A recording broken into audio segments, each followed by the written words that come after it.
Всем привет! С вами Татьяна Захарова, я основатель интернет-магазина greenbird.ru. Сегодня первый урок в нашей новой, свежеоткрывшейся онлайн-школе высшего бисероплетения «Зеленые птички». Итак, запоминайте, высшая школа бисероплетения «Зеленые птички». Ставьте лайк, подписывайтесь на канал.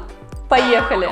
Мы открываем школу бисероплетения и будем учить всех желающих плести из бисера здесь, на нашем канале в YouTube онлайн. И начнем мы с самых азов. Сегодня первый вводный урок в нашей бисерной школе. Мы будем говорить про иглы для бисероплетения. Знаете ли вы, что нельзя плести из бисера обычными иголками? Ну, в принципе, конечно, попытаться можно, но вас ждут страшные разочарования. Ну, типа вот такого. Сейчас мы с тобой покажем, как я не могу вставить. Знаете ли вы, что не все иглы подходят для бисероплетения? У каждой иголки есть свое назначение. Иногда иглы бывают очень толстые и просто физически не проходят в отверстие бисеринки. Ну ничего удивительного, та иголка была создана для вышивки лентами или толстыми нитками мулине. Человечество изобрело специальные иглы для бисероплетения, и сейчас я покажу, какие именно они бывают. Точно так же, как и бисер, иглы для бисероплетения бывают разных размеров. Они бывают размера 15 – это самые тонюсенькие иголки. 13, 12, 11, 10. Иглы толще, чем 10, бисерными уже не считаются. 10 самые толстые. Больше, чем 10 мы для бисера не берем. Это иглы английской фирмы John James. Они продаются вот в таких вот конвертах по 25 штук. И есть еще наборы вот таких игл. Посмотрите, есть набор из 4 иголок размера 15, 4 очень мега тонюсеньких иголочки. И есть набор, в котором размеры от 10 до 13. Видите, разные размеры по одной иголке каждого размера, тоже в наборе. Это те же самые иголки, просто под другим брендом. Их делают на одной и той же фабрике, просто фасуют то в такие упаковочки, то в такие. Американская фирма BeatSmith решила производить свои собственные иглы, точнее свою собственную упаковку, фасовку иголок. Но на самом деле внутри лежит одно и то же. И то сделано в Англии. Это английские иглы. Кстати, я уверена, что вы обратили внимание на то, что же за сережки у меня такие красивые побрякивают. Посмотрите, здесь в подсказках есть ссылка на урок. Мы уже с вами делали такие же. Можете сделать такую же красоту своими руками. Если вы сомневаетесь и не знаете, какого размера иголку взять, сейчас я вам подскажу. На самом деле все просто. Возьмите набор из нескольких. У нас в интернет-магазине greenbird.ru продаются разные наборы разных производителей. Посмотрите, здесь в описании под этим роликом есть ссылка на раздел с иглами. Заходите туда, смотрите все, что можно приобрести. Кстати, мы отправляем заказы по всему свету. На мой взгляд, иглы размера 15-0 уже прям уже прям слишком тонкие. Если честно, я не очень люблю с ними работать, потому что в них тяжело входит нитка. Они постоянно гнутся, когда с ними работаешь, и даже ломаются. Они прям очень тончайшие, но они незаменимы, когда вы работаете с каким-нибудь бисером мельче, чем даже японский 15-й, какой-нибудь винтажный чешский бисер, какой-нибудь такой вот милипусечный, когда просто невозможно пройти через отверстие какой-то другой иголкой. Вот только тогда, в самом крайнем случае, я беру размер 15. А обычно я работаю иглой номер 12, а если получится, то люблю десяточку. Посмотрите, у нас в интернет-магазине Greenbird есть вот такие вот иглы, называются иглы для вышивания бисером, размер 10 от Hemline. Они очень классные, очень гладкие, очень крепкие, но довольно толстые. Поэтому, если вы будете делать с ними какое-то бисерное плетение, где нужно много-много раз проходить через одну бусинку, возможно, они не подойдут. А вот для вышивки, когда реально только один раз надевается бусинка, они подходят идеально. Еще у нас есть иглы ручные от Hemline, набор, размер 10-15.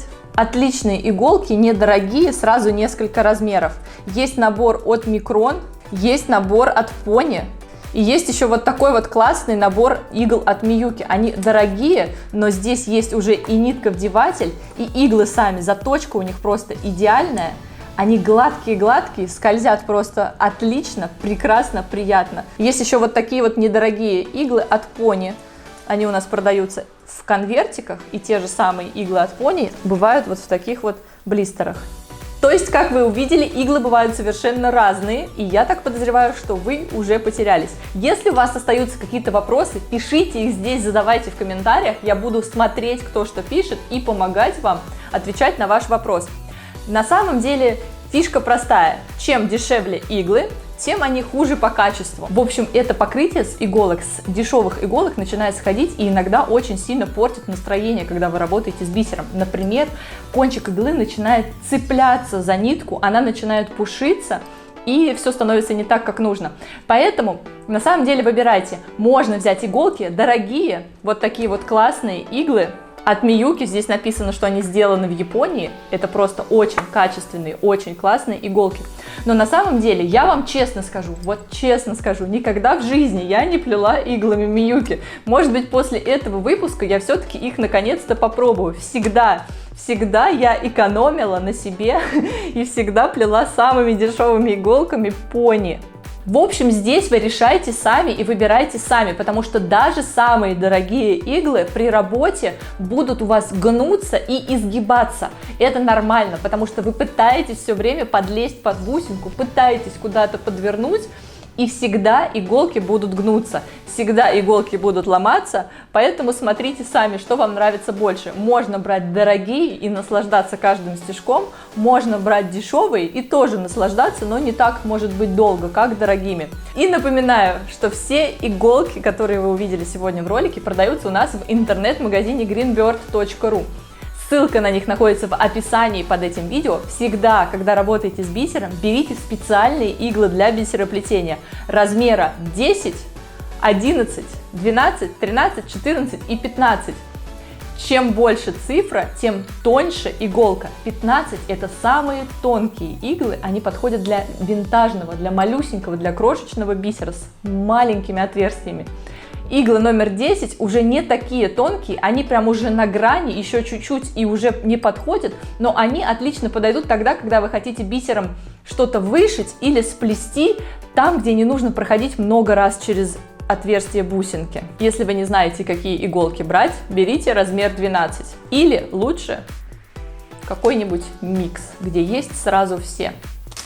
Не забывайте, что иголки – это расходный материал, иглы будут гнуться, иглы будут ломаться, с иголок может отходить покрытие, и это все нормально, это расходный материал. Когда происходит какая-нибудь дичь с вашей иголкой, какая-нибудь неприятность, просто ее берете и выбрасываете, и берете из пачки новую. Специально, именно поэтому в упаковках 25 штук, потому что это расходный материал. Не экономьте, всегда.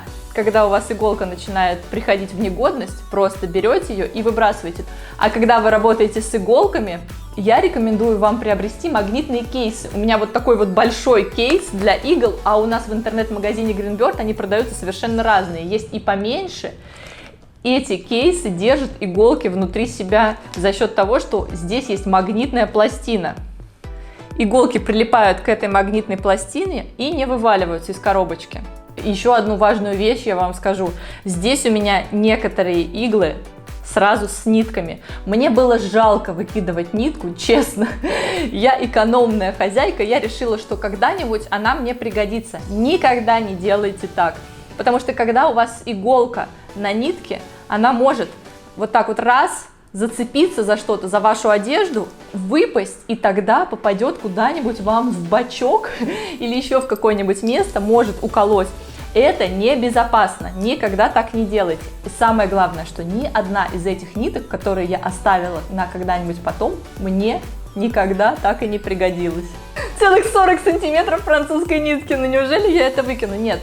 Ребят, серьезно, не делайте, как я, это небезопасно и оно не работает.